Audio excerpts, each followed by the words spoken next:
Olá, pessoal, boa tarde. Então, sejam todos bem-vindos oficialmente à nossa live sobre impressão 3D na odontologia. Eu gostaria aí de agradecê-los pela presença nessa segunda-feira friorenta aqui em Ribeirão Preto. Eu vou colocar todos os microfones no mudo para não ter um ruído de fundo, coisas que eventualmente possam nos atrapalhar aí ao longo da live, né? Mas se vocês quiserem fazer perguntas aí, fiquem à vontade para ativar o microfone e falar, tá? Eu tenho uns 40 slides aqui que a gente vai passar ao longo de 45, 50 minutos e depois abrimos um espaço ali para as perguntas, tá? Então fiquem à vontade aí para fazer as perguntas durante, abrindo o microfone. Se vocês quiserem escrever aqui no chat, tá? Tem ali em cima, na parte de cima da tela, tem uma barrinha ali com algumas opções. A primeira é chat. Se você clicar ali, vai abrir um chatzinho do lado direito da tela. Você também pode escrever ali. E no final da nossa apresentação, então, eu vou separar uns 10 minutinhos, ou o tempo que for preciso, para a gente falar sobre dúvidas gerais, tá bom? Então vamos lá. Eu vou começar a compartilhar aqui a minha tela.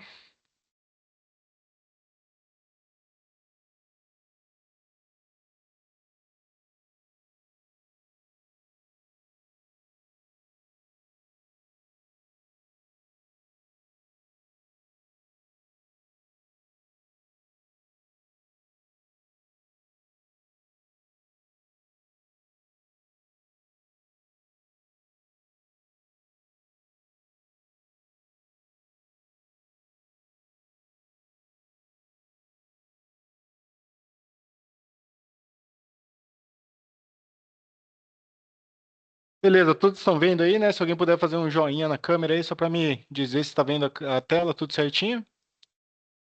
Beleza? Então vamos lá. Pessoal, meu nome é Ricardo Kimura, eu trabalho com. Sandro, beleza?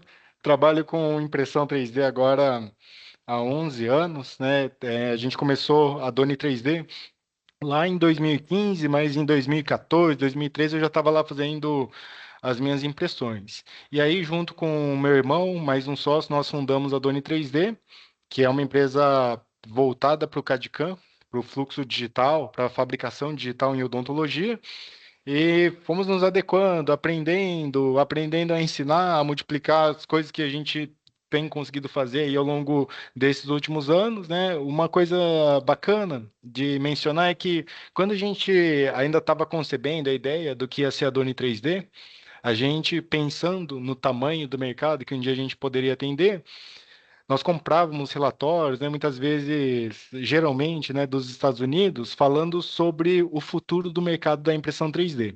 E aí, quando a gente pensava no tamanho do mercado da impressão 3D no mundo inteiro, então a gente está falando sobre vendas de máquinas, sobre vendas de insumos, sobre serviços de impressão, sobre manutenções de impressão 3D, mas tudo que seja relacionado à impressão 3D, a gente olhava para o futuro. Então, lá em 2014, a gente olhava para 2024 e o que a gente imaginava, e o mundo inteiro imaginava, é que de tudo que ia ser a impressão 3D, a odontologia ia ser mais ou menos 15% disso tudo, era um número já muito grande, mas quando a gente pensa quando eu estou pensando se eu vou fazer alguma coisa usando impressão 3D, né, tem uma maneira simples da gente chegar a uma conclusão sobre viabilidade, né? Vale a pena eu fazer isso com impressão 3D ou vale a pena eu fazer isso de outras maneiras? E quando a gente está pensando nessa viabilidade, uma maneira simples, né, da gente decidir se isso é viável ou não, é passar isso que a gente precisa produzir por três filtros. E esses filtros vão ser três perguntas que são: isso que eu vou produzir tem baixa ou média tiragem? Se for algo que é uma tiragem muito alta, por exemplo, a Coca-Cola vai fazer tampinhas para as garrafas de Coca que vão ser vendidas, né? Então são dezenas, centenas de milhões de unidades. Provavelmente tem um jeito mais barato de fazer isso. A segunda pergunta seria, então a primeira é se tem baixa ou média tiragem. Se for alta tiragem, eu já descartaria. A segunda pergunta é personalizado? Se for personalizado, se tem alto grau de personalização, é algo que vale a pena a gente fazer com impressão 3D. Se não tem personalização, Provavelmente tem um jeito mais barato de fazer isso. Pensa de novo na tampinha da Coca-Cola. É alta tiragem e todas são iguais, não tem personalização. A terceira pergunta seria: tem valor agregado? Se é algo muito barato, talvez não valha a pena eu fazer com impressão 3D, mas se é uma peça personalizada, em baixa tiragem e que tenha um bom valor agregado, sim, isso faz sentido eu fazer com impressão 3D. E aí o que acontece é que lá em 2014 a gente olhava para o futuro e pensando nesses filtros, na quantidade, na personalização, no valor agregado, a gente imaginaria que, pelas coisas que o dentista faz, que o laboratório de prótese faz, que a radiologia faz, cerca de 15% disso tudo ia ser na odontologia. Mas olha uma coisa interessante. As peças sobre as quais a gente vai falar hoje, o dente impresso, a guia cirúrgica, a placa mio-relaxante e as peças que o dentista entrega para o seu paciente, de maneira geral, todas elas passam pelos filtros, né? Elas têm baixa ou média tiragem, elas são altamente personalizadas e elas têm valor agregado. O que aconteceu foi que, justamente por conta disso, a impressão 3D é muito adequada para a odontologia. Esses 10 anos se passaram. Em 2014, a gente imaginava que 15% de tudo da impressão 3D ia ser odontologia. Esses 10 anos se passaram e a odontologia é metade, é 50% da impressão 3D no mundo. Então, o negócio está acontecendo aqui na saúde, na odontologia, muito mais rápido que em outras áreas do conhecimento. E aí, pensando também no posicionamento, na viabilidade econômica financeira das empresas que estão atendendo nosso mercado, às vezes tem um cara lá da China que fez uma máquina para imprimir zircônia e ele estava pensando em imprimir propulsores de foguetes, por exemplo, com isso. Mas esse mercado não amadureceu tanto quanto a odontologia. E aí o que está acontecendo é que a gente está vendo muitos fabricantes de máquinas de outros setores tentando entender o que o dentista faz, o que a gente vai conversar aqui, como é que vocês usam as máquinas, como é que é a sua rotina com essas tecnologias, e essas máquinas todas estão sendo adequadas para virem para odontologia. Então, com isso, eu quero dizer que acho que a gente vai conseguir passar isso ao longo da nossa apresentação, mas é bem o começo de tudo relacionado à impressão 3D na odontologia. Ainda tem muita coisa para acontecer aqui, tá? Estou falando então hoje em nome da Doni 3D, a empresa que foi fundada lá em 2014, hoje, depois de muito trabalho, né, e ainda muito trabalho a ser feito, creio que nós sejamos um dos principais players em impressão 3D na odontologia aqui no Brasil. Nós distribuímos os equipamentos, fabricamos os insumos para impressão 3D e também temos uma escola que funciona online e presencialmente, onde oferecemos treinamentos, atualizações e aperfeiçoamentos para tudo relacionado a fluxos digitais de escaneamento, de desenho, de impressão e, mais recentemente, também de usinagem. Hoje nós temos duas unidades, um escritório em Ribeirão Preto e um showroom em São Paulo. Se quiserem nos fazer uma visita, aí vai ser um prazer. O meu nome é Ricardo Kimura, então eu estava dizendo para vocês aí que trabalho há 12 anos agora com impressão 3D. E não sou dentista ou técnico de prótese, eu sou administrador de empresas, mas estou há um bom tempo atuando em odontologia. Eu trabalhei na da Biatlante, trabalhei na Gnás, trabalhei na Cirona e sou casado com um dentista, o que me faz com certeza aí aprender muito sobre a odontologia. Então, o nosso bate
Ricardo, você está sem áudio.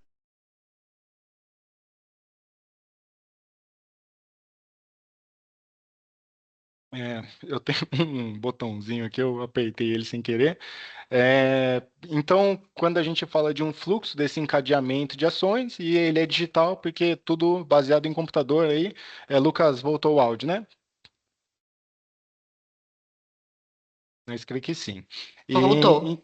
Beleza, obrigado. Então, quando, poucos anos atrás, falando sobre esses fluxos digitais e também enquanto as definições e conhecimentos eram disseminados, a gente chamou isso durante muito tempo de CAD-CAM, esse fluxo. Então, a gente está falando do CAD, que se refere ao desenho assistido pelo computador. Então, quando eu estou falando de um CAD, eu estou falando de um projeto que eu fiz no meu computador, tá? Eu estou querendo dizer, então, que usando um software de computador, eu fiz esse projeto que pode ser um projeto 2D. Por exemplo, você vai reformar sua clínica e você contratou um escritório de arquitetura. Ele faz uma planta baixa, provavelmente ele vai usar um software chamado AutoCAD, então ele te apresenta essa planta que pode ter sido feita em 2D, mas esse é um CAD. Pode ser também que esse arquiteto faça o projeto em 3D, no mesmo software no AutoCAD, mas aí no momento de te entregar a impressão, provavelmente ele não ia entregar um papel, mas ele ia entregar uma maquete impressa, já que o projeto foi feito em 3D. Então é um CAD, sempre que eu estou trabalhando em um software, fazendo um projeto, um desenho, um esboço, isso se refere a essa etapa do CAD, do desenho assistido pelo computador. Agora, o meu desenho já está pronto. Eu terminei de fazer o dente, eu terminei de fazer a maquete da casa, eu terminei de fazer a planta baixa da casa, e agora eu vou fabricar isso, usando uma impressora de papel, usando uma impressora 3D, pode ser que seja uma fresadora, tá? Mas aí quando eu falo dessa parte da manufatura, eu estou falando do CAM, que se refere à manufatura assistida pelo computador. Meu computador está controlando uma máquina que está fabricando aquele projeto que eu concebi lá na etapa passada, que foi o CAD.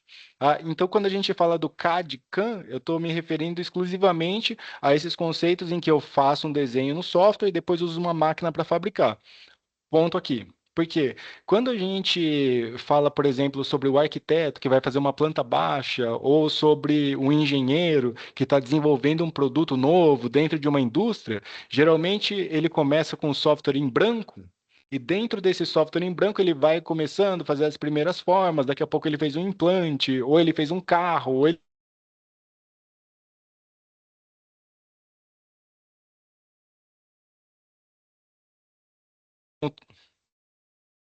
na saúde, especialmente na odontologia, sempre que a gente se refere a essas tecnologias, nós estamos se referindo a tecnologias que vão ser usadas para reabilitar, para reconstruir, para restaurar, né? Então, se eu vou reconstruir, se eu vou restaurar, eu preciso ter informações sobre o que ainda tem, sobre o que não foi perdido. Se eu vou desenhar uma casa do zero no software, eu posso começar com um software vazio. Mas se eu for fazer o pedaço de um muro, que eu preciso produzir especificamente aquele pedaço, só para eu colocar ali e consertar, eu teria que ter informações sobre o que ainda tem. Eu precisaria escanear esse muro antes de desenhar.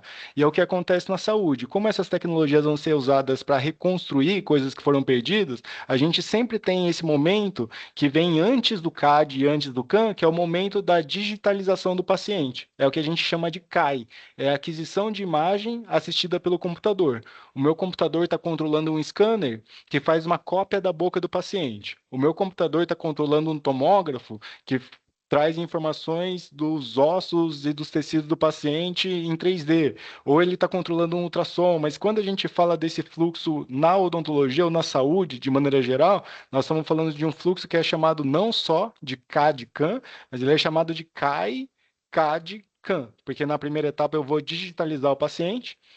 Agora que o paciente já foi digitalizado e eu tenho as informações dele, sobre essas informações eu vou fazer o projeto dele, totalmente personalizado. E depois que o meu projeto está pronto, eu vou então para a etapa de fabricação, onde eu vou usar impressoras e fresadoras para fabricar aquele projeto que foi concebido então lá no momento do CAD.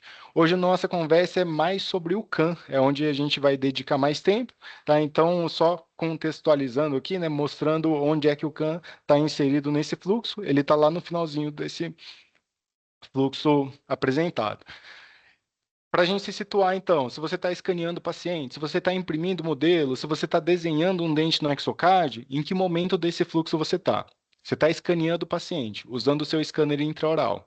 Isso faz parte do CAI, é digitalização do paciente. Você está transformando o paciente em arquivos, e sobre esses arquivos a gente vai fazer o projeto para, então, depois fabricar o que foi concebido. Poderia ser um scanner de bancada. Você não usa o scanner intraoral, você faz uma moldagem e vaza um modelo de gesso, você manda isso para o laboratório. Quando chega lá no laboratório, ele tem um scanner de bancada, né? Um scanner onde ele coloca o modelo de gesso ou a moldagem e assim digitaliza o paciente para poder seguir com esse fluxo digital.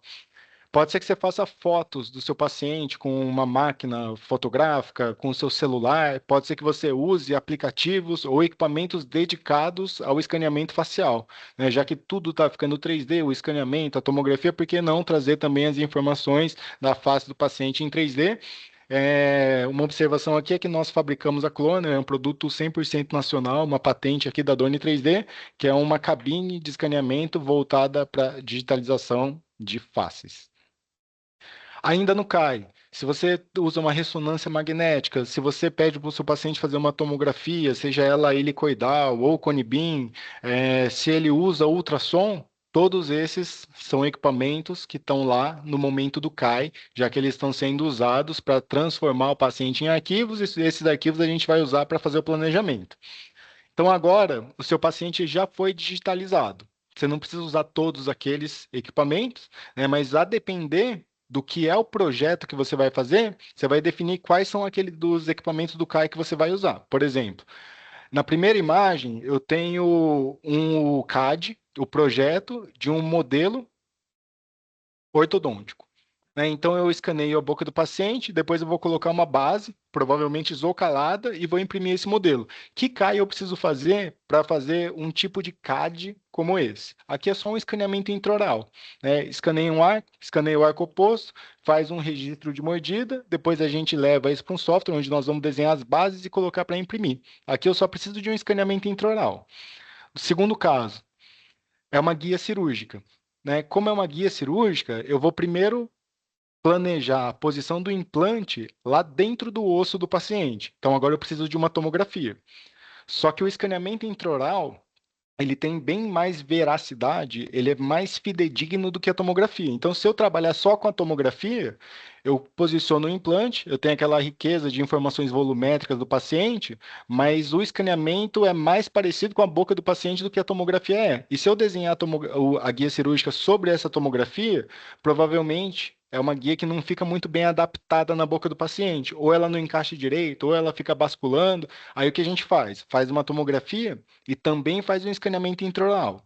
A gente posiciona o implante na tomografia, mas a gente desenha a guia cirúrgica sobre o escaneamento intraoral para poder reproduzir toda essa veracidade que esse arquivo tem. A gente usa o que cada um tem de melhor. Então, o que cai eu preciso fazer aqui? Uma tomografia e um escaneamento intraoral.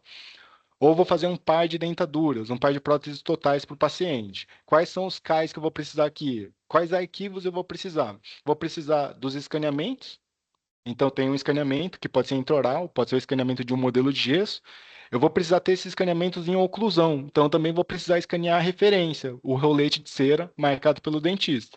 Talvez eu precise de uma foto ou de um escaneamento de face para posicionar isso no rosto do paciente, ver as curvas do sorriso, escolher a anatomia de dente. Mas vocês já estão reparando que é muito parecido com o que vocês fazem de maneira analógica, se não estão fazendo esses fluxos todos digitais, né? Mas basicamente são os mesmos fluxos de uma sequência de modelos e uma reabilitação, os escaneamentos, os arquivos que a gente vai precisar aqui, tá? Então, o que eu quero dizer com esse slide é que quem determina qual vai ser o CAI, quais são os equipamentos que você vai usar para digitalizar o paciente, é o tipo do projeto, o tipo do CAD que você vai fazer, tá? Então, você já fez o CAI, seu paciente está digitalizado, já tirou foto, já escaneou, já fez a tomografia, você já fez o CAD, desenhou a guia cirúrgica, o dente, o protocolo provisório dele, e agora a gente vai para a fabricação, a gente vai para o CAM.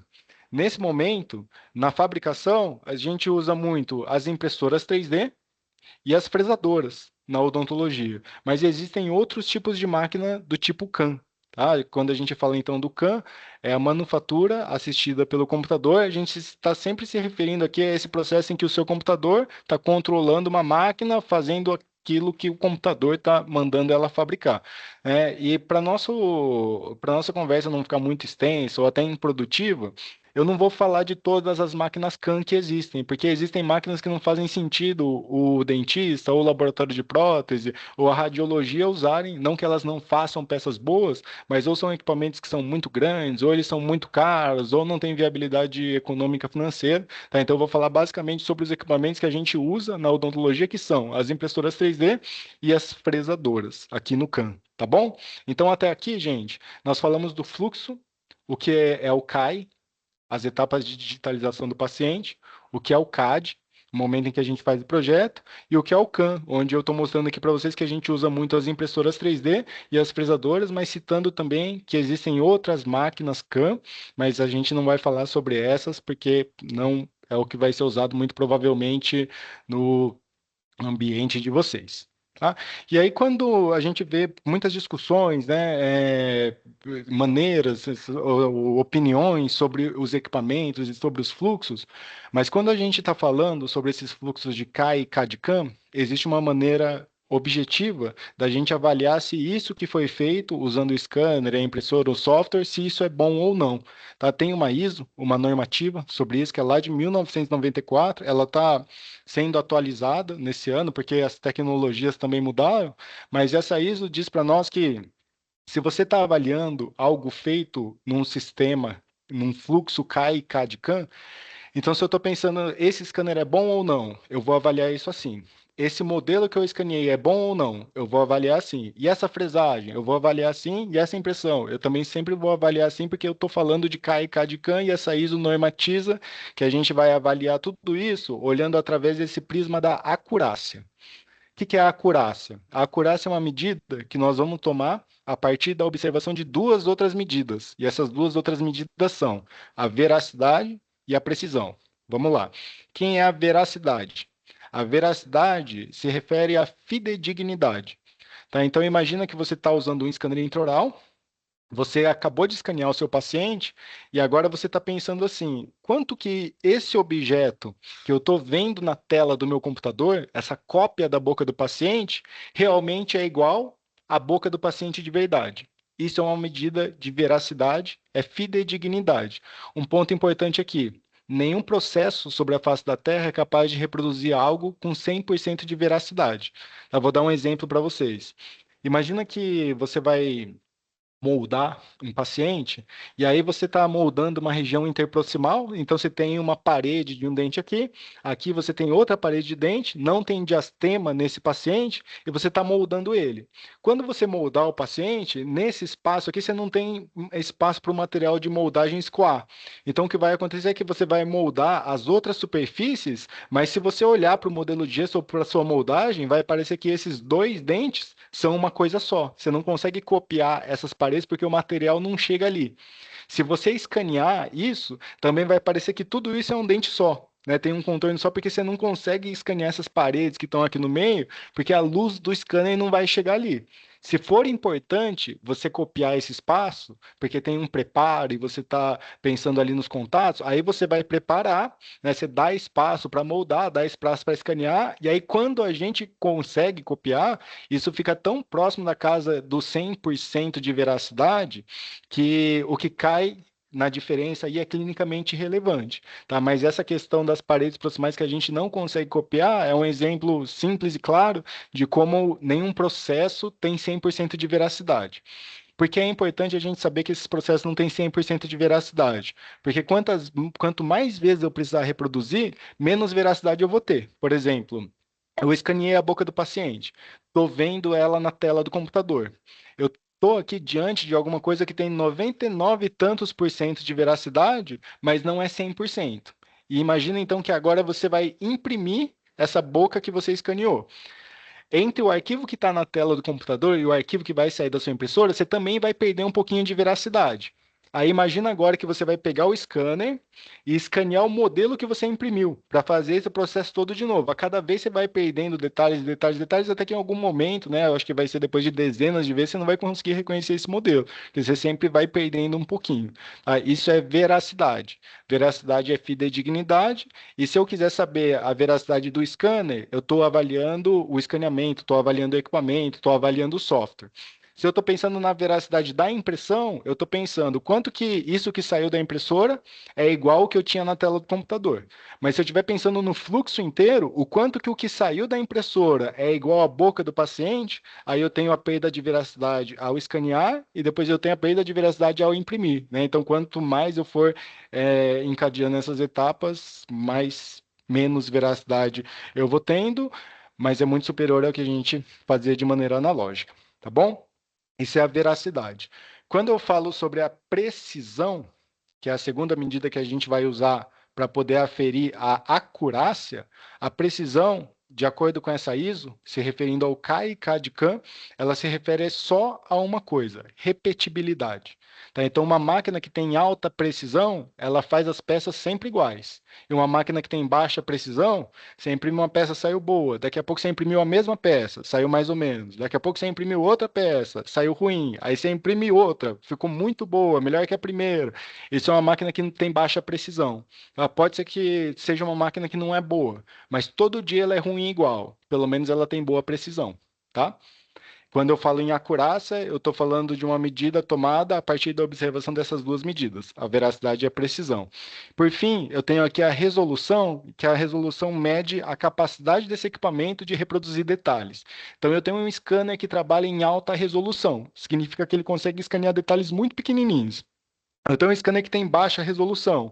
Ele não vai conseguir escanear esses detalhes tão intrincados, né? Mas aquilo que é maior, ele conseguiria escanear. Tá? Então, quando a gente vai pensar de maneira objetiva, se um scanner é bom, se uma impressora é boa, se uma fresadora é boa, se um escaneamento ficou bom, a gente está pensando de acordo com essa ISO, a gente vai chamar essa medida de acurácia, a gente vai anotar a acurácia a partir da observação da veracidade e da precisão, e por fim a gente tem a resolução aqui, que é a capacidade de fazer desses equipamentos de fazerem detalhes pequenos. Por que isso importa? Porque se você quiser comparar objetivamente equipamentos ou processos, inevitavelmente você vai passar por aqui. Se você pegar o catálogo de um equipamento, muito provavelmente são esses termos que você vai encontrar no catálogo também, tá? Vamos lá então. A gente falou sobre o fluxo, sobre o CAI, sobre o CAD, sobre o CAN. Agora a gente vai dar um zoom só lá no CAN. E antes disso, a gente estava falando sobre como é que a gente avalia, né, se essas coisas feitas nesses fluxos digitais são boas ou não, que é essa ISO que eu acabei de apresentar a vocês. Pessoal, só ressaltando aqui que se vocês quiserem mandar perguntas pelo chat, fiquem à vontade, mas lá no final eu vou abrir uns minutinhos aí para a gente conversar com os microfones abertos, tá bom? Bom, então quando a gente fala sobre o CAM, sobre a manufatura ajudada pelo computador, sobre o meu computador controlando uma máquina que está fabricando alguma coisa que o computador está mandando ela fazer, isso é um fluxo de CAM. Tem um monte de máquinas no CAM, além das impressoras e das fresadoras, mas aqui eu vou tentar dar uma simplificada, né? Se a gente pensar em todas as máquinas CAM que existem, você poderia dividir essas máquinas em dois grandes grupos, sendo que um grupo vai ser das máquinas que trabalham de maneira subtrativa e o outro grupo vai ser as máquinas que trabalham de maneira aditiva. Aí agora vai fazer mais sentido porque as máquinas que trabalham de maneira aditiva são as impressoras 3D. E as outras máquinas são todas subtrativas. Então, se um dia você vê alguém falando sobre manufatura aditiva, essa pessoa está falando sobre impressão 3D. Se ela está falando de uma máquina de manufatura aditiva, ela está falando sobre uma impressora, tá? E o que acontece aqui? Em todas as máquinas que não são impressoras 3D, que não são aditivas, portanto são subtrativas, o processo de construção é sempre assim. Eu tenho mais material e agora que a máquina vai trabalhar, ela vai trabalhar cortando, fresando, moendo, dobrando, lixando, lapidando, polindo. Ela vai trabalhar de algum jeito em que ela vai tirando material, ela está subtraindo material daqui, e quando ela terminar de trabalhar, o que sobrou é a peça que eu queria fazer. Por exemplo, eu tinha um disco de zircônia e eu fresei um protocolo. Eu tinha um bloco de silicato e eu fresei uma coroa. Eu tinha uma barra de titânio e eu fiz um implante. Isso é tudo subtrativo, tá? Quando a gente fala sobre a impressão 3D, sobre a manufatura aditiva, por mais que existam diferentes tipos de máquinas, porque você pode imprimir com célula-tronco, com massa de bolo de chocolate, com metal, com resina, todas essas máquinas, por mais diferentes que elas sejam, elas trabalham de maneira aditiva, porque quando você vai fabricar o objeto, primeiro você coloca ele no software, no programinha da impressora 3D, e ele divide esse objeto em várias camadas. E quando a máquina começa a trabalhar, ela vai fazendo uma camada em cima da outra, adicionando material, por isso isso é aditivo e todo o outro resto é subtrativo. Tá? Então aqui a gente vai fazendo camada em cima de camada e aqui a gente vai tirando o material. Você já deve estar pensando em vantagens e desvantagens, né, de cada um dos processos. Então, geralmente a impressora 3D é mais barata que uma máquina do tipo CAM. O que sobra na impressão 3D, eu guardo e na próxima impressão eu vou usar. O que sobrou na manufatura subtrativa, está lá no filtro da máquina, virou refúgio, eu não consigo usar, né? Então, assim, mas por outro lado, aqui eu já consigo processar uma zircônia, um titânio, assim, então os dois processos têm vantagens e desvantagens, mas pelo menos para mim, a maior vantagem dos processos de impressão 3D, de manufatura aditiva, são relacionados a essa terceira imagem, onde você tem uma gaiola, essa gaiola não tem porta e lá dentro tem um passarinho preso. Imagina que você fosse produzir essa peça com qualquer tipo de máquina que fosse subtrativa, por exemplo, uma fresadora. Imagina você fresar essa peça. Se você começar fresando o passarinho, você já estragou a gaiola. Ou se você fresar a gaiola, quando você for tentar fazer o passarinho, você estraga de novo a gaiola.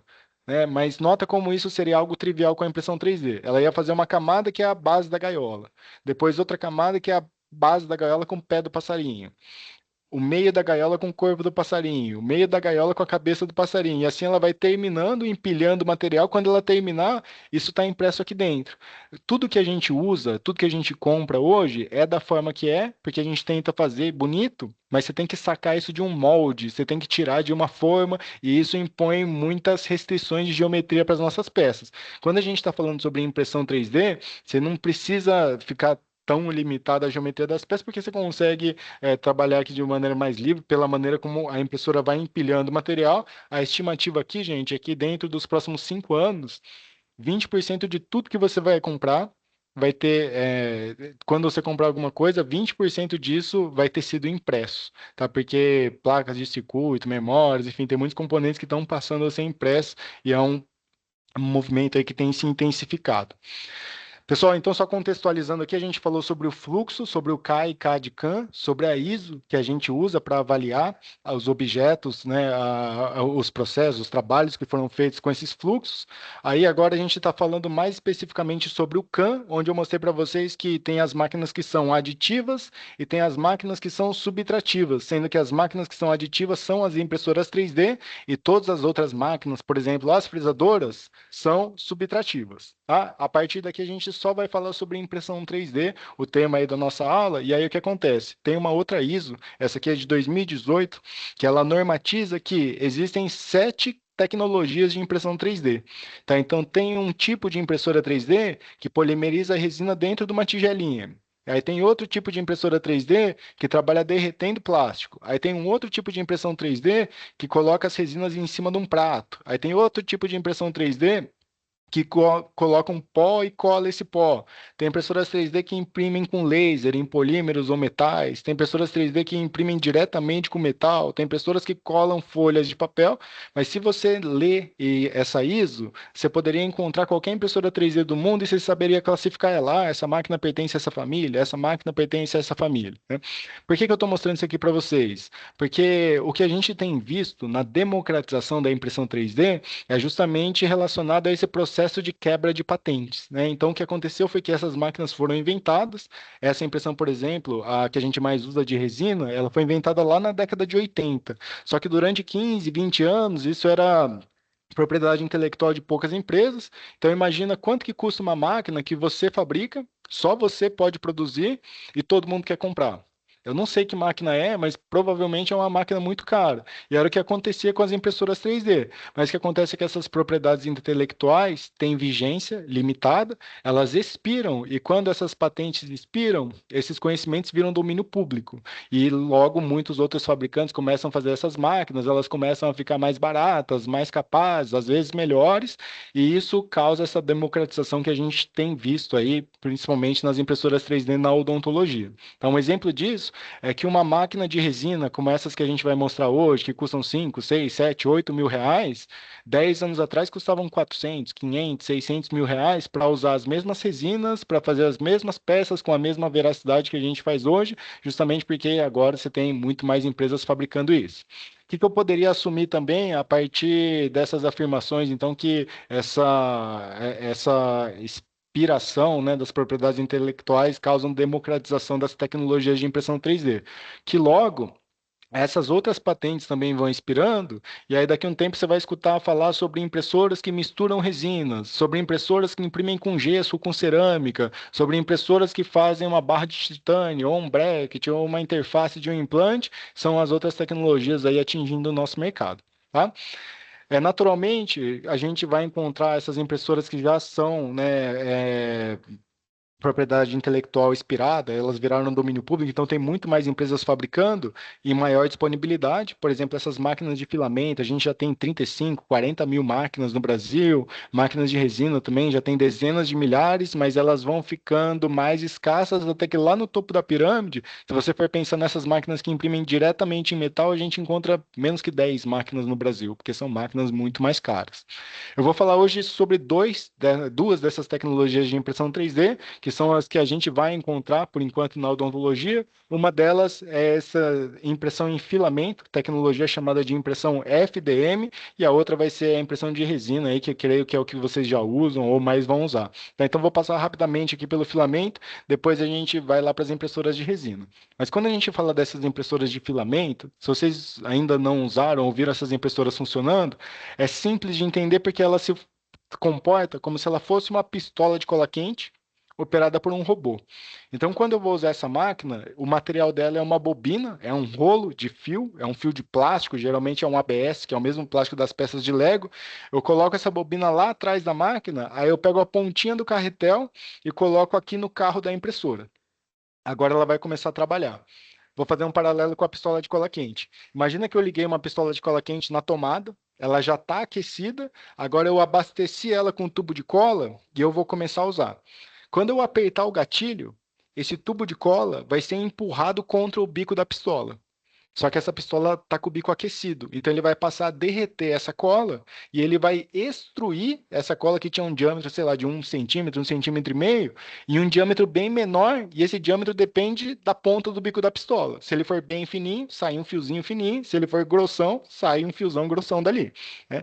Quando eu estou trabalhando com essa impressora 3D, o que vai acontecer aqui é que o bico da impressora, ele vai fazer o papel do bico da pistola. Ele está derretendo o plástico. Enquanto ele vai fazendo isso, o carro da impressora, que é onde esse bico está preso, ele vai andando para um lado, para o outro, para frente e para trás. Então ele está determinando onde é que esse plástico vai cair.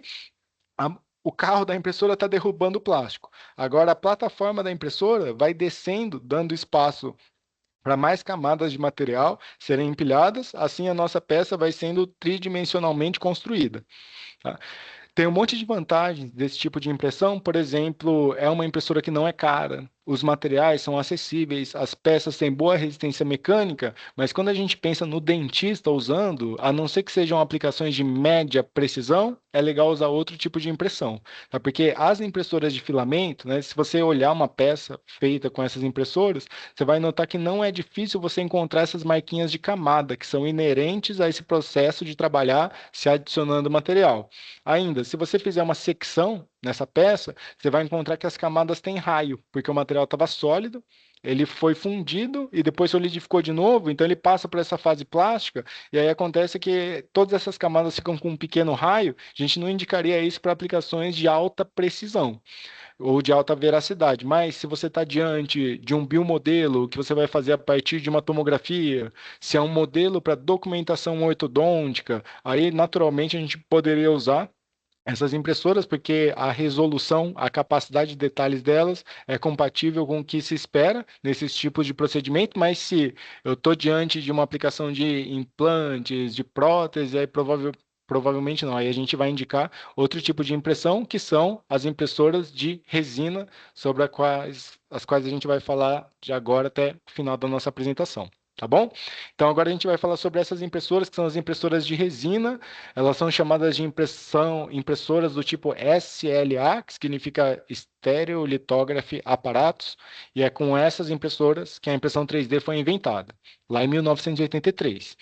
Só que aí acontece que, se você fosse montar essa impressora 3D que você usa, ou que você vai usar hoje, lá em 1983 você não ia encontrar as mesmas peças para montar essa máquina, porque o LED não existia, o Teflon não existia, é, então, essas máquinas, né, nessas últimas décadas, foram aparecendo em diferentes tipos, já que a tecnologia foi evoluindo e a gente foi tendo maneiras distintas também de montar essas máquinas.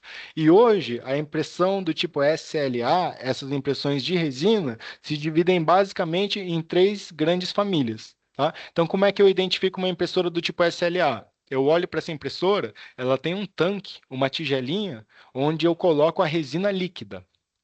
Quando a impressora está imprimindo, ela vai endurecendo a resina, ela vai construindo as camadas usando fotopolimerização. Então, ela usa luz para endurecer essa resina. Tá? Se ela tem uma tigelinha onde eu jogo a resina líquida e ela usa luz para endurecer essa resina, eu estou diante de uma impressora do tipo SLA. Aí acontece que lá no passado, essas máquinas eram construídas usando um laser. Depois apareceram os projetores, foi criado um projetor especificamente feito para impressão 3D, aí apareceram as máquinas do tipo DLP, e mais recentemente tem as máquinas que usam uma tela LCD com lâmpadas LED dentro das impressoras, essas são as máquinas do tipo MSLA. Tá? Então, ó, todas essas três impressões são impressões do tipo SLA, mas ele se subdivide nas máquinas que usam um laser para endurecer as resinas, ou usam um projetor, ou usam um arranjo de lâmpadas LED com uma tela LCD. Em todos esses tipos de máquina, quando você termina a impressão, a peça ainda não está pronta. A resina, a gente costuma dizer que essa resina foi gelificada. Ela não é líquida, mas ainda não está totalmente sólida. Ela só fixa a resina para você tirar da impressora. Aí agora o que você vai fazer é lavar essa peça, geralmente com álcool, para tirar esse excesso de resina que está sobre a peça, mas não faz parte da sua impressão 3D, e a gente coloca em uma segunda maquininha, que é uma máquina de cura, que acende uma luz bem forte aí para terminar de endurecer essa resina. Então, olha como que começa aqui e termina um processo de impressão. Lá no comecinho da impressão, o prato da impressora vai lá no fundo do tanque, ele deixa um espacinho de uma camada, que geralmente tem a espessura de um fio de cabelo.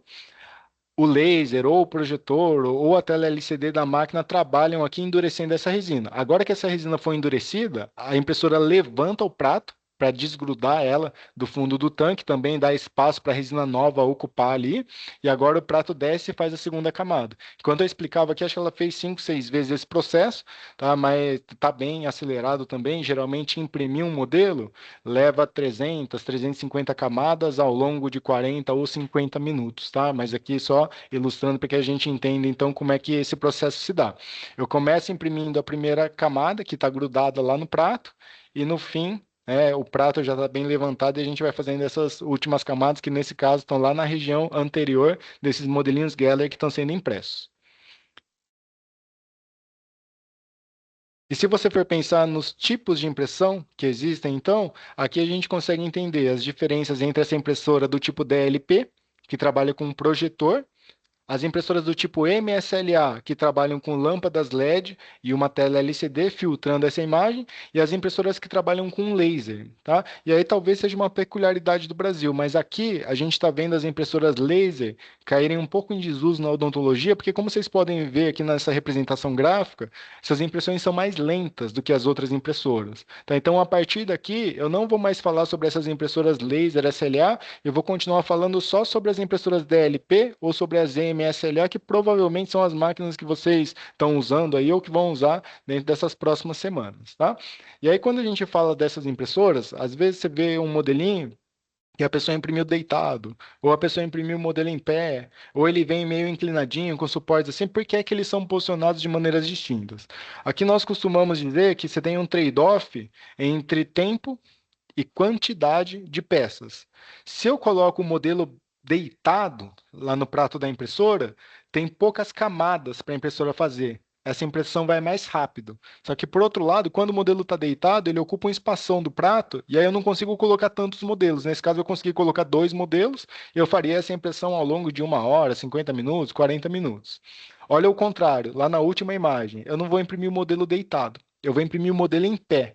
Só que quando eu imprimo o modelo em pé, ele fica com muito mais camadas para serem feitas. Essa impressão vai demorar mais. Mas, por outro lado, ela ocupa pouco espaço no prato. Então, eu consigo colocar um monte de modelos na mesma impressão.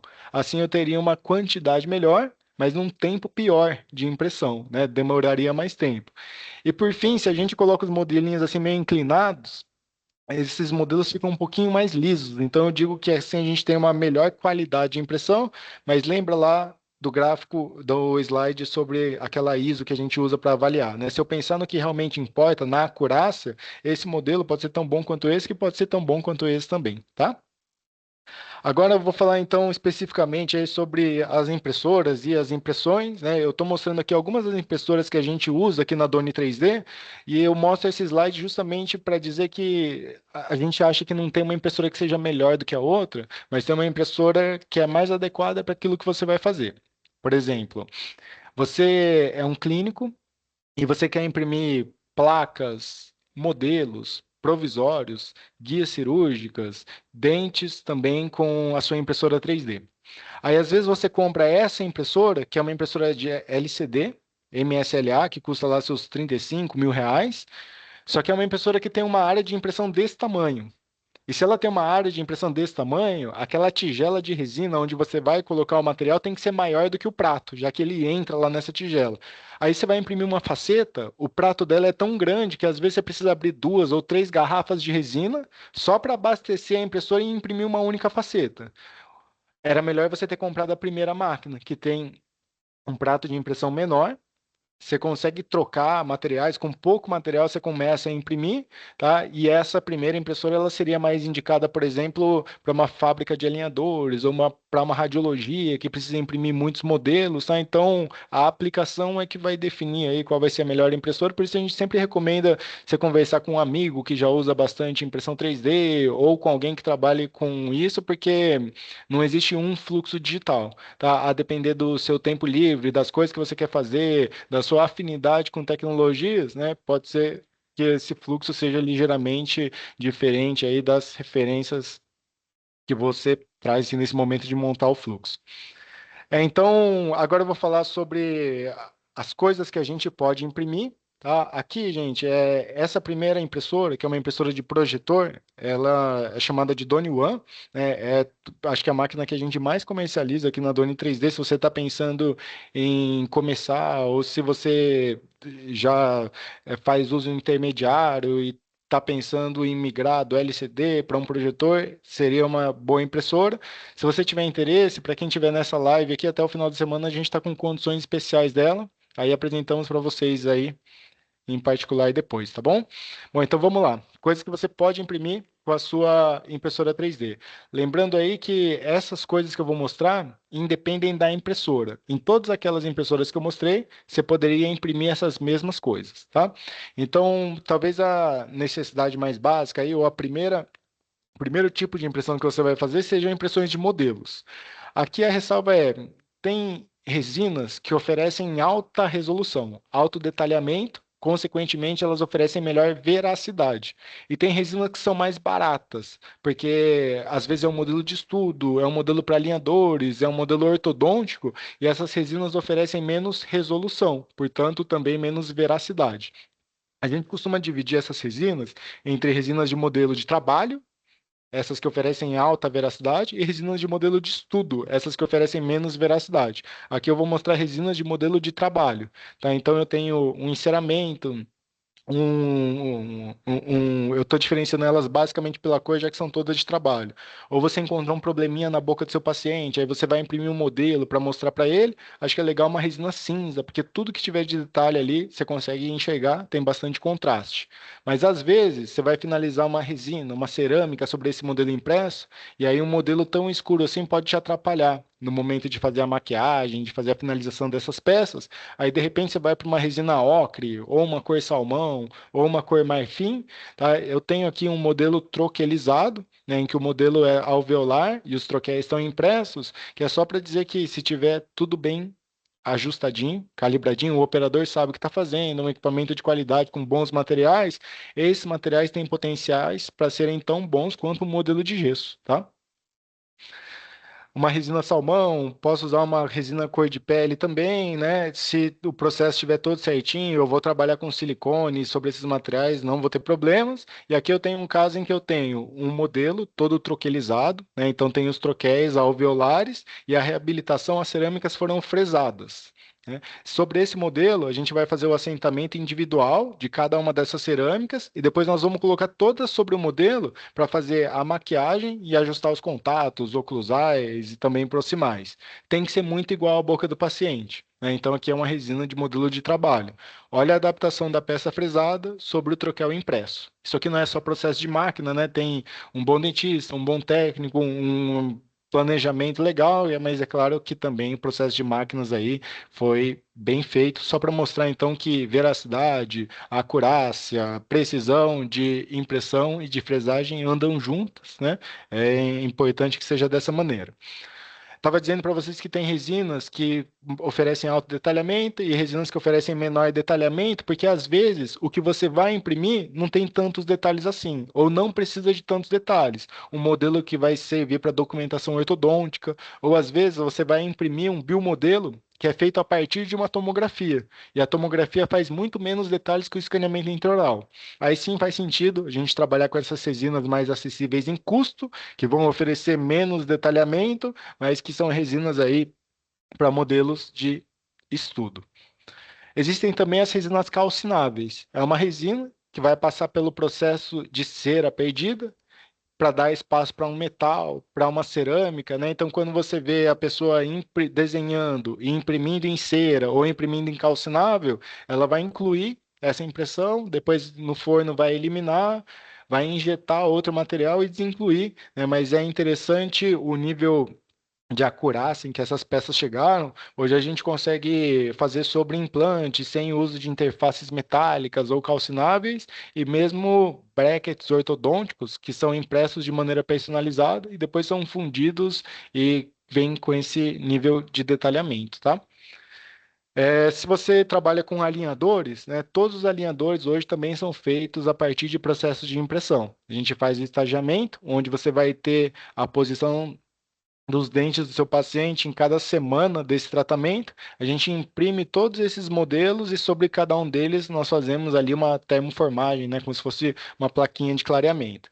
Algo que está mudando aqui é que estão aparecendo rápido vários materiais para se imprimir diretamente os alinhadores, e isso para quem fabrica esses alinhadores em larga escala, né, tende a ser muito interessante porque diminui muitos processos de fabricação. Você não precisaria imprimir modelo, termoformar, recortar, dar acabamento. Ainda está se provando que esses alinhadores impressos têm propriedades mecânicas superiores ao PTG, acetato, policarbonato, que a gente convencionalmente usa, né, como placas aí para fazer esses materiais. Ainda, eu estava dizendo para vocês lá no começo sobre aquele passarinho preso na janela, dentro da gaiola, né? Que quando a gente fala da impressão 3D, você tem liberdade para trabalhar em formas. Quando você faz um alinhador termoformado sobre um modelo, você está tentando, da maneira mais uniforme possível, esticar essa plaquinha sobre essa peça. Se você vai imprimir o seu alinhador, você vai poder fazer um alinhador que aqui ele é mais fino, mas em outro lugar ele é mais espesso, porque precisa giroverter um canino. Talvez você vai deixar o oclusal desse alinhador descoberto e o seu paciente não precisa tirar todas as vezes que ele for comer alguma coisa, mas aqui a gente vai ver na prática assim, essa liberdade de formas da impressão 3D aí e as suas vantagens. E se você trabalha com ortodontia, uma outra maneira de fazer essa ortodontia de maneira digital seria e um tratamento com brackets. Aí o que acontece é que você abre os escaneamentos do seu paciente no software e você posiciona um fio ortodôntico virtualmente sobre o arco desse paciente. Depois você vai posicionando os brackets sobre as coroas, e aí, a depender da posição do bracket e do fio que você posicionou, o software vai movimentando essas coroas. Então, o que você vai fazer aqui é mexer no fio e nos brackets lá no software até que todos os dentes estejam na posição final do tratamento. E aí, o que você faz é gerar isso que é chamado de guia de colagem indireta de brackets. É uma guia que encaixa na boca do paciente. Ela é translúcida para você poder polimerizar a resina colando os brackets através dela, e em cada uma das coroas você vai encontrar no espaço em que você escolheu lá no software o espaço para colocar o bracket que você escolheu. Por exemplo, você escolheu um bracket autoligado cerâmico da Morelli, é esse espacinho que você vai ter aqui, tá? É uma guia de colagem indireta. Talvez vocês tenham visto, mas alguma polêmica aí, algum barulho em torno de uma declaração do nosso ministro da Saúde falando sobre a utilização de próteses totais impressas lá no SUS. A gente acompanha o assunto com bastante carinho, porque quando esse tipo de odontologia for chegando nos lugares do nosso país que mais precisam dela, né, provavelmente não vai ser protocolo de zircônia, com cirurgia guiada, tem muita dentadura para ser feito. É bem documentado que esses processos de impressão empregados na manufatura de próteses totais, né, vai gerar próteses com propriedades mecânicas iguais ou superiores, o que a gente geralmente faz acrilizando, mas aqui eu tenho um fluxo muito rápido para produzir essas próteses, né? A partir do momento em que eu tenho esses dois modelos em oclusão, já com as referências da cera ali, em 2 horas, 2 horas e meia, eu consigo ter essa par de próteses impressas, e o custo de cada uma dessas próteses aí vai ser 40 ou R$ 45, pensando em resina, tá? Quando eu falo desse custo aí, eu não estou precificando nada que você tem ao redor da sua impressora, eu estou pensando só no quanto que ela gastou de resina. Aqui também evoluções muito legais. Faz algum tempo que a gente consegue imprimir splints, placas mio-relaxantes, né, dispositivos interoclusais, mas historicamente sempre com algumas ressalvas, porque os materiais de impressão 3D geravam placas que eram inferiores em propriedades mecânicas a uma placa prensada, e as placas prensadas são inferiores às placas fresadas. Então a gente fazia umas placas meio relaxantes mais maçudas, assim, mais bojudas, né? Porque o material tem menos propriedade mecânica, você dá um pouquinho mais de espessura na placa. Com a evolução do mercado e grandes fabricantes de polímeros se posicionando, hoje a gente tem materiais para fazer placas impressas que são melhores em propriedades mecânicas do que as placas prensadas, tá? Então, aquelas questões de trincas precoces, ou de placas muito espessas, desconfortáveis, ou de materiais que caíam no chão e quebravam, assim, logo vão ter ficado no passado. É interessante porque quando a gente está trabalhando, né, de maneira digital, a gente consegue antever, por exemplo, os contatos dessas peças. Então, aqui é uma peça sendo, uma placa oclusal sendo ajustada no exocad. A gente está aqui equilibrando os contatos nessa placa. Ela foi impressa e foi testada na boca do paciente. E aí, quando você olha na placa ali com os carbonos, você vê que os contatos ali, ó, aqui do lado direito, né, são exatamente iguais aos planejados em software. Não é só processo de máquina, aqui também um bom dentista aí manipulando, posicionando esse paciente. Tem os materiais para imprimir as guias cirúrgicas. Esses materiais, em algum grau, são até parecidos com os materiais de placa. A diferença é que eles suportam as condições de autoclave, né, de temperatura, de pressão, de umidade. Então, se você vai imprimir uma guia e vai esterilizar na autoclave, é legal você usar uma resina de guia. Eu, particularmente, imprimo guias com os materiais de placa, mas os profissionais para quem eu entrego esterilizam em solução e não em autoclave. Se eles precisassem esterilizar em autoclave, eu precisaria também usar uma resina ali para fazer as guias. E aí, por fim, a gente chega nos materiais para imprimir dentes, que são hoje divididos basicamente entre materiais provisórios e materiais restauradores finais, né, mas todos feitos a partir de impressão 3D.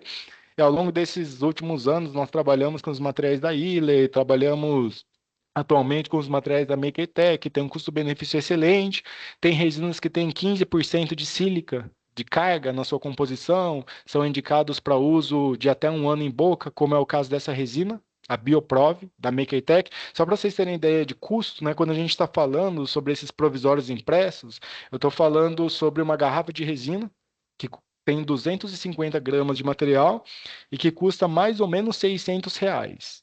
Dessa garrafa de 250 gramas, eu vou conseguir imprimir uns 250 elementos provisórios, tá? Então, eu vou ter aí um custo de resina de R$ 2 ou R$ 3 e cada um desses elementos são sugeridos aí para funcionarem até um ano na boca do paciente. Sendo ajustado sobre o modelo, ele sai assim da impressora, a gente vai lavar, vai curar, depois fazer um polimento, talvez fazer uma maquiagem. Esse caso aqui não está maquiado, a espessura favorece o caso, né? Ele também está molhado aqui, mas com de estética bem satisfatória. Depois desses materiais, a gente viu uns materiais evoluindo em tipo de iniciador, os monômeros usados, a quantidade de carga também mudou, e aí esses materiais que estavam sendo chamados de provisórios, de transitórios, passaram a ser chamados então de materiais para restauração final ou definitivos, em alguns casos, aí, empresas que optaram por usar essa terminologia, mas provavelmente a gente está diante aí de uma classe nova de materiais, assim, quando falando sobre esses materiais com alta carga cerâmica. O primeiro deles que a gente viu no Brasil foi a resina BioCrown, vinda lá da MakerTech, é um material mais caro, ele também é mais denso, porque tem mais carga, tá? Então, se eu imprimir um dente com essa resina, e se eu imprimir o mesmo dente com essa resina, esse dente aqui fica mais pesado, porque ele tem bem mais carga na composição, que faz o material ficar mais denso, também melhora significativamente a propriedade mecânica, melhora a rede cristalina do polímero e aumenta a indicação de uso, tá?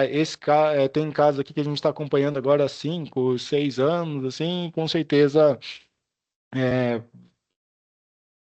vamos continuar tendo bons resultados aí com esses materiais mais novos que estão saindo. Também, por exemplo, essa resina Voxel Print, lá da FGM, que é uma resina que meio que redefiniu, né, o que a gente estava usando ali em materiais restauradores finais a partir de impressão 3D, porque veio com as cores certinhas, de acordo com escala, você pode escolher entre HT, MT, LT, é um material que é fácil de manipular, você não precisa chacoalhar ele, né, para homogeneizar a resina, ela não decanta, é um material mais recente, mas é o que mais tem carga aqui, com certeza vai ter bastante publicação dentro das próximas semanas e meses, mas com certeza a gente já chegou ali no que seriam as resinas compostas de boa qualidade aí, através das impressoras 3D. Tá ressaltando aí que tudo isso pode ser impresso na mesma máquina. E aqui a gente ainda vai ter algumas evoluções ao longo dos próximos meses e semanas com materiais que a gente não usa e que vão chegar para essas impressoras. Por exemplo, o material para imprimir o protocolo sem barra, que já tem nos Estados Unidos, é bastante usado na Europa, né? A gente vai ver esses materiais chegando aqui também. Acredito ainda que os maiores players desse mercado de impressão 3D, os maiores fabricantes ainda não estão posicionados. A gente ainda vai ver a 3M, a Shofu, né, esses grandes fabricantes de polímeros odontológicos se posicionando, mas com esse posicionamento da FGM, assim, a gente viu o escalonamento de qualidade que essa experiência, né, fabricando materiais odontológicos aí pode trazer para o nosso mercado. Eu vou terminando por aqui, gente. Vou deixar aqui o Instagram da Doni, o meu também. Se vocês quiserem conversar mais depois, vai ser um prazer. Eu, particularmente, aí, gosto muito do assunto. Vou parar de compartilhar minha tela para que vocês abram os microfones e façam perguntas aí, caso as tenham, tá bom? Então, por favor, pessoal, se vocês tiverem perguntas, quiserem fazer questionamento, eu vou deixar compartilhando a tela, na verdade, porque provavelmente eu vou precisar voltar aqui, né? Mas vai ser um prazer, tá? O José Neto levantou a mão. José Neto, muito prazer conhecê-lo. Estou vendo pelo seu rosto aí que parece que você já trabalha com equipamentos odontológicos em Sobral, no Ceará. Você tá bom, Netinho? Bom te ver aí. Tá sem microfone, tá?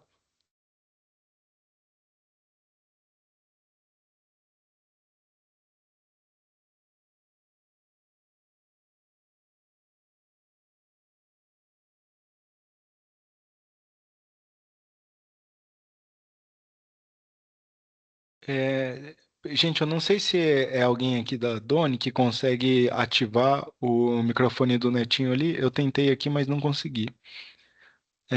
Netinho, enquanto a gente vai resolvendo aí, eu vou passar a pergunta, tá? E depois voltamos aí. Então, se alguém mais tiver uma pergunta, gente, por favor, fique à vontade. Ou se você quiser escrever também, Neto. Ó, liberou meu Pessoal, microfone aqui. o Boa tarde, Neto pessoal. é proprietário da Odonto Test, é um grande parceiro que está lá no Ceará, é a nossa ponta de atendimento ali, em relacionamento em todo o estado. Se vocês tiverem interesse nos equipamentos, quiserem conhecer mais, fazer visita, testar, vai ser com ele aí, tá? Mas só te apresentando aí, tá, Netinho? Vi que resolveu o microfone. Tá legal, obrigado. Boa tarde, pessoal. Quero primeiramente aqui agradecer a você por estar compartilhando esse conhecimento com a gente. Muito bacana, necessário. E parabenizar pelo trabalho que tem feito aí na Doni, que estão de parabéns. Inclusive Obrigado. pela agilidade do pós-venda, né? Que eu vi aí acontecer na prática, foi em tempo real, resolveram lá a curadora, né, do Sérgio Saraiva, então, os parabéns. Valeu, meu Resolver amigo. aqui em tempo Com a sua real. ajuda aí. É isso aí. Ricardo, eu fiquei numa dúvida aqui você falou sobre a qualidade, a acurácia da impressão, ela tem muito a ver com a qualidade do escaneamento e a qualidade do produto que você está utilizando ali, tanto para escanear como para imprimir. E dos parâmetros que a gente avalia é a resolução, né? A resolução ela Perfeitamente. é um parâmetro numérico. Como saber se um scanner ou se uma impressora tem uma boa resolução? Por exemplo, uma tela de computador, eu sei que ela tem uma resolução boa hoje, em 2025, a partir de 1080 ou 4K, né? Uhum, perfeito. Se Boa. alguns anos Então, ó, eu atrás, uma vou. resolução boa era 720. Então, hoje, qual que é a resolução para definir se um scanner ou uma impressora é bom? Beleza. Então, Nietzsche, eu vou primeiro assim, devagar um pouquinho para poder contextualizar, tá? Mas foi muito legal a sua afirmação, assim, de que a resolução com que eu começo é a resolução com a qual eu quero terminar. Então, se eu comecei com um scanner de altíssima resolução e a minha impressora não oferece a mesma resolução, eu vou perder mais quando eu for imprimir. Ou se o meu scanner não oferece alta resolução e a minha impressora é de alta resolução, quando eu quiser imprimir, eu não tenho detalhes para imprimir, né? Então, o legal aí é que esteja tudo em consonância, tá? O escaneamento, a impressão, as etapas de desenho também. Se a gente for pensar assim, no quanto é que a gente precisa, aí naturalmente a gente tem que olhar para o que a gente já usava, né? Para os padrões de modelo, de gesso, na ortodontia, na prótese, e aí que a gente até fez uma revisão sistemática de literatura que tem uns 6 meses, né, e o número em que a gente chega aqui é entre 100 e 200 micra, o que a gente precisaria de resolução, para fazer o que a gente já estava fazendo nos processos analógicos. Quando a gente olha para os scanners, para as impressoras, para as fresadoras, né? A gente vai escutar falar assim se era 100 micras no gesso, a gente vai escutar falar de scanner que trabalha em 10 micra, em 7 micra, em 13 micra, ele já está pegando bem mais detalhes. E aí quando eu penso na impressão, não vou encontrar impressoras que trabalhem com resolução tão alta quanto os scanners, mas se eu conseguir trabalhar com alguma coisa que seja superior ao que eu tinha de maneira analógica, com certeza eu vou estar conseguindo trabalhar legal. Tá? Então o número aí, para mim, é que é 50 micra. Sabe? Menos em resolução para escanear, para imprimir ou para fresar, se eu conseguir trabalhar nesse número de 50 micra, um pouco mais, um pouco menos que isso aí, com certeza eu estou fazendo melhor do que faria de maneira analógica, pensando nesses detalhes aí, nessa veracidade, nessa acurácia que a gente consegue ter com os processos digitais, tá? Lembrando aí, gente, que quando eu falo desses micras, né, 1 micra é 1 milímetro dividido em 1000 pedaços. Então, quando eu falo de 50 micra, eu estou falando de 0,05 milímetro, é a espessura de um fio de cabelo, tá? Acho que era isso, né, Netinho? Era Consegui isso, pá. responder? Beleza, Conseguiu sim, obrigado, viu? agradeço. Pessoal, se alguém mais tiver uma dúvida, por favor, fiquem à vontade aí, vai ser um prazer. depois da nossa live, aí, como eu mencionei para vocês, a gente tem uma proposta especial, né? Geralmente a impressora tem um valor, o Lave Cura tem um valor, e o que nós fizemos aqui foi montar um combo que pode ser parcelado já com a impressora, com a Lave Cura. Isso também inclui um treinamento presencial, treinamento online, suporte e assistência técnica para o seu equipamento. Então, o que a gente quer aí, na verdade, não é entregar só os equipamentos, os insumos, mas sim tudo funcionando, com as pessoas treinadas para operar esses equipamentos. Naturalmente, são equipamentos que vão ser usados por muitos anos, então vão surgir dúvidas, tem coisas que a gente esquece. Nós temos suporte técnico aqui, depois a gente vai chamar vocês em particular aí para passar essas condições, tá bom? Estou entendendo que acho que não temos mais perguntas por hoje. Então, eu vou aproveitando aí para agradecê-los pela presença nessa segunda-feira. Sei que o tempo de vocês é precioso, gente, então eu tentei aqui, né, ser breve, assim, mas passando pelos pontos importantes aí, lembrando que para vocês aí que forem adquirir os equipamentos com a Doni, com a Odontotest, a gente se encontra em breve aí nos treinamentos, tá bom? Muito obrigado, gente, boa tarde, boa semana para todos aí, valeu!